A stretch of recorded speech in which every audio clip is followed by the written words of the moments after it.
कछुआ हो या बिल्ली, हंस, पेड़, टेबल लैंप सहित कई सुंदर और आकर्षक चित्र, विभिन्न प्रकार के फूल, लुभाने वाली कलाकृतियों से घरों की सजावट को जब आप देखेंगे तो थोड़ी देर के लिए नजरें थम सी जाएंगी।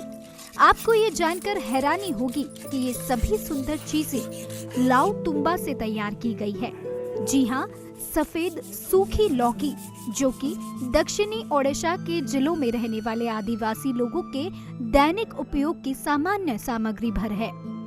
लाउ तुम्बा, जो किसी वनस्पति की तरह दिखता है, इन आदिवासी क्षेत्रों के वन क्षेत्र में प्रचुर मात्रा में पाया जाता है। हालांकि आमतौर पर इसे मानव के उपभोग के लिए उपयुक्त नहीं माना जाता, लेकिन आदिवासी लोग इस लौकी के अंदर के हिस्से को साफ करते हैं और धूप में सुखाने के बाद उन्हें भंडारण या पानी ले जाने के लिए इस्तेमाल करते हैं।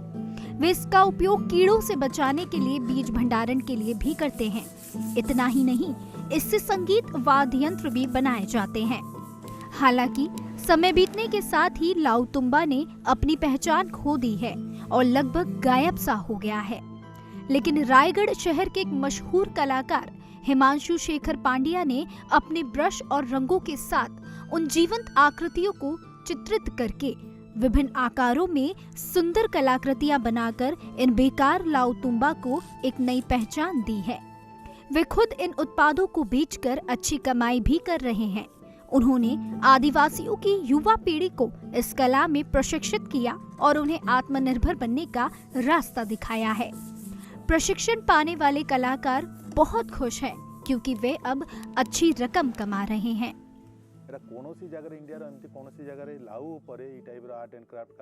सरकार को इस तरह के शिल्प के बारे में कोई जानकारी नहीं है। भारत में कहीं सफेद लौकी पर भी चित्रकारी की जाती है। ये सफेद लौकी विभिन्न आकृतियों और आकार में प्रचुर मात्रा में उपलब्ध है, वह भी बहुत कम कीमत पर। इसलिए हम सभी उत्साह के साथ काम कर रहे हैं। कैसे कम लागत में और आसानी से उपलब्ध इस सामग्री को आय का अच्छा स्रोत बनाया जाए। इसका कारण ये है कि मैं इसमें बहुत ही मामूली निवेश के साथ अच्छा लाभ कमाता हूँ। आदिवासी लोग अब तक पानी और जौ को जंगल में ले जाने के लिए सफेद लौकी से बने कटोरे का उपयोग करते थे, जिसमें से कई लौकियों को फेंक दिया जा रहा था। हालांकि अब हम उन्हें घर ला रहे हैं और उन्हें साफ करने के बाद इससे विभिन्न प्रकार की कलात्मक सामग्री बना रहे हैं। दक्षिणी ओडिशा के कोरापट और रायगढ़ जैसे आदिवासी बहुल जिलों में ये सफेद लौकी बहुत आसानी से और बहुत कम कीमत पर बहुतायत उपलब्ध है। इन सफेद लौकियों को इकट्ठा करने के बाद साफ किया जाता है, सैंड पेपर से ब्रश किया जाता है और फिर उस पर विभिन्न तरह के कलात्मक चित्र बनाए जाते हैं।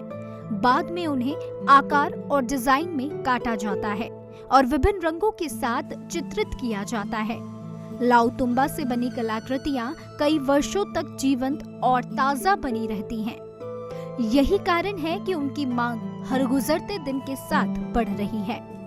हिमांशु देश के कई महानगरों में इन शिल्पों की बिक्री का काम करते हैं और विभिन्न मेलों में इन उत्पादों की प्रदर्शनी भी लगाते हैं। महत्वपूर्ण बात यह है कि ये सामान्य सा वन उत्पाद अब व्यवसाय का प्रमुख माध्यम बन गया है। सफेद लौकी को इकट्ठा करने के बाद उन्हें पहले पानी में भिगोया जाता है, फिर बाहरी आवरण को साफ करने के बाद उन्हें धूप में सुखाया जाता है। इसके बाद उन्हें सैंड पेपर से ब्रश करके हिमांशु सर को दिया जाता है। सर उन पर चित्र बनाते हैं और फिर उन्हें वांछित आकार में काट देते हैं। अंत में उन्हें विभिन्न रंगों के साथ पेंट करते हैं और खूबसूरत कलाकृति तैयार हो जाती है।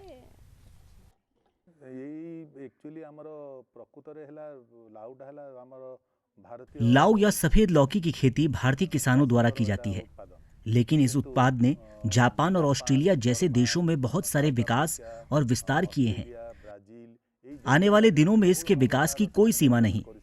अब इस व्यापार में लगे कारीगरों ने पिछले 1 साल के दौरान सरकार द्वारा आयोजित विभिन्न कार्यक्रमों में भाग लिया और प्रोत्साहित महसूस करते हैं। वर्तमान में वे इससे अच्छी आय अर्जित करने में सक्षम हैं।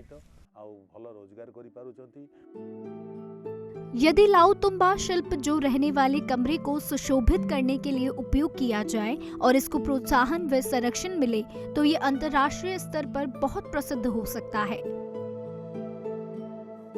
इतना ही नहीं, ये भी उम्मीद की जाती है कि ये व्यवसाय आदिवासी लोगों के जीवन स्तर में जबरदस्त बदलाव ला सकता है, साथ ही उनकी वित्तीय आय का बहुत अच्छा स्रोत भी बनेगा। Bureau report, ETV Bharat. 2400 घंटे लगातार खबरें देखने के लिए डाउनलोड करें ETV भारत ऐप।